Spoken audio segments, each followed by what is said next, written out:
இன்னைக்கு மார்னிங்கே பாத்தீங்க அப்படின்னா ரொம்ப ஒரு அதிரடியான முடிவை தமிழக அரசு எடுத்திருக்கு. அது என்னது அப்படின்னா 21 வயசு கம்மியா யாராவது டாஸ்மாக்ல போய் மது வாங்குறாங்க அப்படின்னா அவங்களுக்கு மது கொடுக்க கூடாது அப்படிங்கிற மாதிரி ஒரு ரூல்ஸ் இம்ப்ளிமெண்ட் பண்ணியிருக்காங்க. இது வந்து சிஎம் விஜய் அவர்கள் வந்ததுக்கு அப்புறம் தான் இப்படி ஒரு ரூல்ஸை போட்டிருக்காங்களா, இதுக்கு முன்னாடி அப்பெல்லாம் கிடையாதா அப்படின்னு யோசிச்சீங்கன்னா எல்லாமே இருக்கு. யாருமே அதை நடைமுறைப்படுத்தல.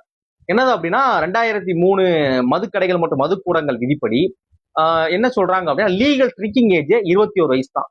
அது கம்மியா யாருக்குமே ஒயின் ஷாப் வராங்க அப்படின்னா அவங்களுக்கு வந்து மது கொடுக்கக்கூடாது, ட்ரிங்க்ஸ் கொடுக்கக்கூடாது, ஆல்கஹால் கொடுக்கக்கூடாது அப்படிங்கிறதா ரூல்.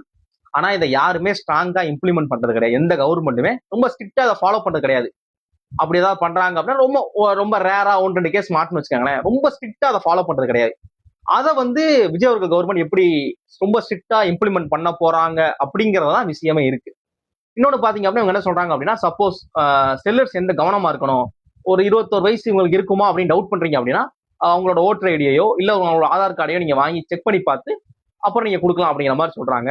இதை ஸ்ட்ரிக்டா இம்ப்ளிமெண்ட் பண்றதுதான் இந்த விஷயமே இருக்கு. ஆனா இது காலங்காலமா இருக்கிற ஒரு ரூல்ஸ் தான். 2003 இருந்து இருக்கக்கூடிய ஒரு ரூல் தான். எந்த கவர்மெண்ட்டும் இதை ஸ்ட்ரிக்டா ஃபாலோ பண்றது கிடையாது. அவ்வளவுதான். ஏதாவது 1-2 கேஸ் வேணா மாட்டு வச்சுக்காங்க, ரொம்ப ஸ்ட்ரிக்டாலாம் ஃபாலோ பண்றது கிடையாது.